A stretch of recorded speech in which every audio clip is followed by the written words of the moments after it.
ভোর ৫টা। জেরুজালেম শহরের আকাশে তখনও আলো ফোটেনি ঠিকঠাক। শৈত্যপ্রবাহে জমে থাকা ঘুম ঘুম বাতাস হঠাৎ থেমে যায়, যেন প্রকৃতি নিজেই থমকে গেছে। তার পর মুহূর্তেই শোনা যায় গর্জন। মাটির নিচ থেকে নয়, আকাশের ওপরে। কেঁপে ওঠে জানালার কাচ।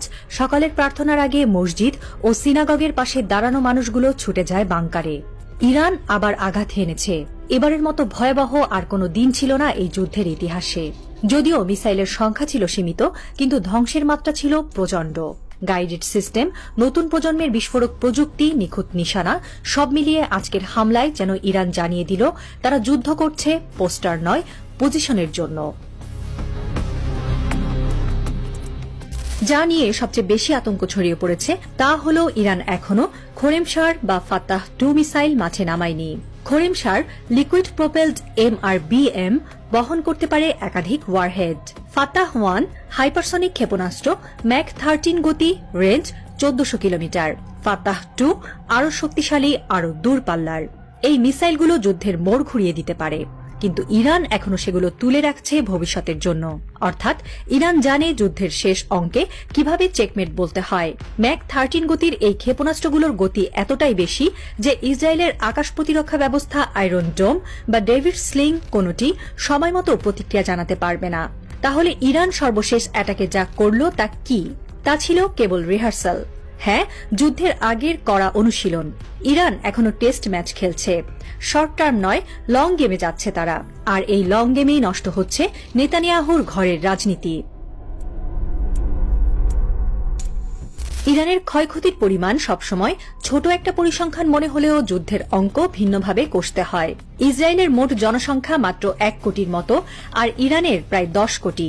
একজন ইসরায়েলের ক্ষতি মানে 10 জন ইরানির ক্ষতির সমান। জনগণের আতঙ্ক, মিডিয়ার চাপ এবং আন্তর্জাতিক মহলের কাঁধে রাখা চোখ, সব মিলিয়ে ইসরায়েলের প্রতিটি ক্ষয়ক্ষতি যেন হয়ে উঠছে গলার কাটা। প্রতিটি মিসাইল যেন কেবল গায়ে নয়, এসে বিঁধছে নেতানিয়াহুর কণ্ঠে। বেশ কয়েকদিন ধরে ইসরায়েল আকাশপথে ইরানের ঘাঁটিতে হামলা চালিয়ে যাচ্ছিল। আন্তর্জাতিক মিডিয়ায় খবর বের হতে থাকে ইরান দুর্বল হয়ে গেছে, ক্ষেপণাস্ত্র শেষ হয়ে আসছে, প্রতিরোধ করতে পারছে না। কিন্তু সব শেষ আক্রমণ প্রমাণ করে দিয়েছে ইরান কোনো অস্ত্রের ঘাটতিতে ভুগছিল না, বরং তারা কৌশলগতভাবে একটি দুর্বলতার নাটক মঞ্চস্থ করেছিল, যেন শত্রু নিশ্চিত হয় সব শেষ। ঠিক সেই মুহূর্তেই আসে জবাব, ধ্বংসাত্মক, শীতল, নিখুঁত জবাব। ইরান যেভাবে অগ্রসর হচ্ছে তাতে বোঝা যাচ্ছে তাদের যুদ্ধ পরিকল্পনা 1 মাসের জন্য নয়, বরং 1 বছরের জন্য প্রস্তুত। তারা জানে যতদিন যাবে ইসরায়েলের অর্থনীতি আর জনমত ততই নেতানিয়াহুর বিপক্ষে যাবে। কারণ যুদ্ধ মানে শুধু গুলি নয়, যুদ্ধ মানে ডলার, যুদ্ধ মানে মিডিয়া, যুদ্ধ মানে রাজনীতি। ইরান এই লম্বা যুদ্ধকে অর্থনৈতিক, কূটনৈতিক ও মনস্তাত্ত্বিক স্তরে টেনে নিচ্ছে। প্রতিদিন যত ক্ষেপণাস্ত্র আঘাত করে তার চেয়ে বেশি ক্ষতি করছে আতঙ্ক, যা প্রতিটি ইসরায়েলি ঘরে টেবিলের নিচে শেল্টার বানাতে বাধ্য করছে। অথচ ইরান বুঝে ফেলেছে ইসরায়েল এক ঝাঁক বড় ধাক্কা নিতে পারে, কিন্তু দীর্ঘস্থায়ী চাপ সহ্য করার মানসিকতা তাদের সমাজে নেই। এই সময় নির্ভর কৌশলই তেহরানের সবচেয়ে বড় অস্ত্র। এই মুহূর্তে ইসরায়েলের জন্য সবচেয়ে বড় বিপদ হল সময়। কারণ যুদ্ধ যত দীর্ঘায়িত হয় ততই মানুষ ক্লান্ত হয়, বাজারে পণ্যের দাম বাড়ে, সেনাদের ঘরে ফেরার দাবি জোরালো হয়। নেতানিয়াহু জানেন এখন যদি যুদ্ধ থামে তাহলে জেতা হবে না, আর যদি যুদ্ধ চালিয়ে যান তাহলে হেরে যেতে পারেন রাজনীতির মাঠে। একজন রাজনীতিক যখন যুদ্ধের মাঠে নিজেকে জড়ান তখন জয় মানে শুধু শত্রুকে ধ্বংস করা নয়, নিজের অবস্থান রক্ষা করাও যুদ্ধের আরেকটি ফ্রন্ট। আর এই মুহূর্তে নেতানিয়াহু যেন দাঁড়িয়ে আছেন সেই টাইম বোমার সামনে, যেটা কোনো এক হাইপারসনিক ক্ষেপণাস্ত্রের চেয়েও ভয়ঙ্কর। এই বোমার ঘড়ি চলছে টিকটিক করে, কানে না বাজলেও ভেতরে বাজে প্রতি মুহূর্তে।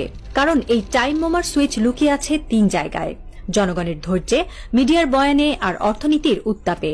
ইরানি অ্যাটাক চলতে থাকলে যত দিন যাবে যুদ্ধের পক্ষে যুক্তি দুর্বল হয়ে পড়বে, আর নেতানিয়াহুর ভেতর তৈরি হবে দ্বিধার এক ভয়ঙ্কর ভূমিকম্প। তার সামনে এখন 2টি রাস্তা: যুদ্ধ জিতে একটি জাতীয়তা প্রতিষ্ঠা করা, কিংবা সময়ের পায়ে হেরে গিয়ে নিজের রাজনৈতিক অস্তিত্ব বিলুপ্ত করা। এখন শুধু প্রশ্ন, কে আগে বিস্ফোরিত হবে, যুদ্ধের আকাশ না নেতানিয়াহুর ভিত? রাত নামছে তেল আভিভে। শহরের দক্ষিণ প্রান্তে এক বেসমেন্টে একটি মেয়ের গলা কাঁপছে। আম্মু, আকাশে আবার আলো জ্বলছে। তার মা তাকে টেনে নিচে নামিয়ে বললেন, ভয় পেও না, এটা কেবল সাইরেন। কিন্তু মা নিজেই জানেন এটা আর কেবল সাইরেন নয়, এটা কোনো এক অজানা অস্ত্রের ছায়া যা এখনো আকাশে ছুটে আসেনি। এটা সেই যুদ্ধের পদধ্বনি যেটা শুরু হয়েছে কিন্তু শেষ হয়নি। শহরের অন্য প্রান্তে একটি ছোট সংবাদ কক্ষে ক্যামেরার সামনে বসে এক চ্যানেল উপস্থাপক বলছেন, আমরা জানি না আগামীকাল কি হবে। একটা যুদ্ধ হয় মিসাইল দিয়ে, আরেকটা যুদ্ধ হয় সময় দিয়ে। ইরান সময়কে নিজের পক্ষে টানছে, আর নেতানিয়াহু তিনি দৌড়াচ্ছেন বোমার চেয়েও ভয়ঙ্কর ঘড়ির কাঁটার বিপরীতে।